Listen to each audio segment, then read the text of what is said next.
Salutations, plébéiens, et bienvenue dans Baka Manga, émission présentée par Baka pour des Baka. Et je commencerai avec cette question. Avez-vous déjà imaginé que votre personnage préféré de film, de série, de jeux vidéo, d'anime ou de manga sorte de son support et vienne dans votre monde? En tant que bon geek que vous êtes, j'imagine que la réponse est oui. Et si je vous disais qu'il y a un anime qui exploite justement cette perspective? Vous me croirez? Eh oui, les cocos. Bakamanga saison 2, ça commence avec Recreator. Hajime.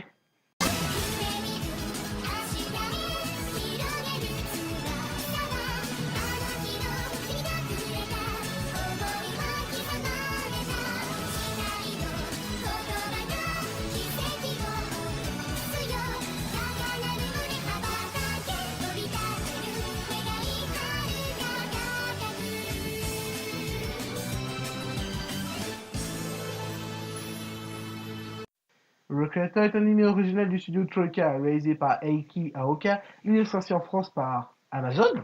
Sérieux. L'anime a été adapté en un manga par Deiki Kase, prépublié dans le Monthly Sunday Gen X. Alors, l'anime commence par un suicide. Ambiance. Plus sérieusement, l'anime commence par un plan d'une pure société de consommation et d'affiches de licences que l'on aura à revoir plus tard dans l'anime, puis enchaîne sur un cassage du quatrième mur. Ok. Donc, cet anime nous montre une société de consommation, un suicide, 10 des 14 personnages principaux et brise le quatrième mur, tout ça avec des images à te faire péter la rétine en l'espace de 2 minutes. Cet anime a des couilles encore plus grosses que la femme de Bob. Après une scène extrêmement mot du slip, on enchaîne sur un iPad qui déconne et balance des écritures en russe, qui a pour effet de téléporter le héros dans un monde de fantasy. Avec des mechas, qui marchent sur l'eau.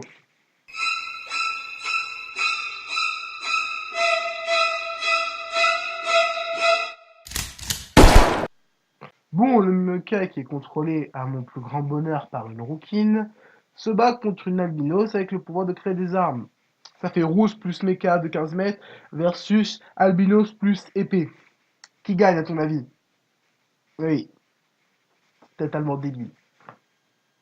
Bref, malencontreusement, le héros, dont on n'a toujours pas le nom, ramène la meuf chez lui, dans son monde. Pause. Évidemment, les deux sont choqués, particulièrement ma baby girl. Comment ça, j'ai tendance à tomber amoureuse de toutes les meufs rousses que je croise? Non, je sais pas de quoi tu parles. Enculé, va. Passons, reprenons. Bref, la meuf est choquée, j'avoue, je le prendrais mal aussi, si j'apprenais que j'étais un personnage de fiction, à moins que je sois réellement un personnage de fiction. Restons pas à réfléchir là-dessus, ça risque de poser problème.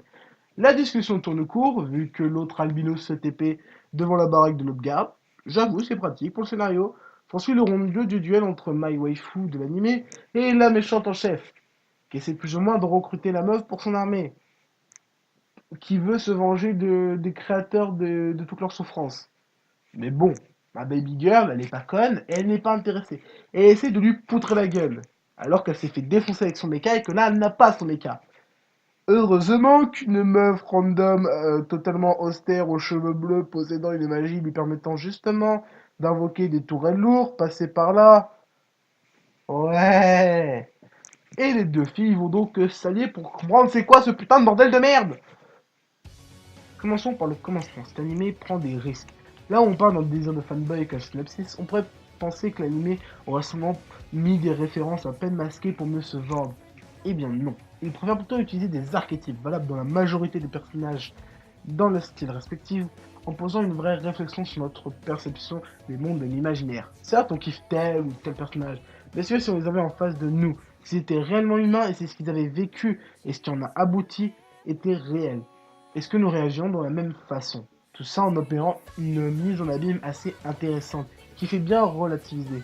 Je ne dis pas que c'est THE animé 2017 ou qu'il est transcendant, mais je dis qu'il prend le temps de poser son récit et se contente pas d'un ta gueule c'est magique, accepte ça, accepte cette merde. Et là, le jeune rageux que tu aimes me dira: mais comment un personnage qui sont des amas de pixels ou de dessins peuvent interagir naturellement avec des êtres humains faits de chair et de sang? Bien justement, l'anime nous répond. Il pose son récit, développe l'univers et les personnages et nous expose de façon naturelle les règles de son univers. Et c'est assez rafraîchissant de voir un anime qui prend un concept banal et surutilisé dans les années 80-90 pour en développer le maximum. Personnellement, je pense que Recreator mérite un 15 sur 20. L'animation est sublime, les musiques sont impeccables et le scénario est aux petits oignons. Je vivrai donc cet anime avec une intention assez particulière. En attendant, moi je vous conseille d'aller le voir. Il est rafraîchissant et on passe un plutôt bon moment. Et si vous cherchez un peu de scénario, bah vous en aurez. Voilà, moi personnellement j'ai fini mon taf. À la prochaine, tout le monde. Matane.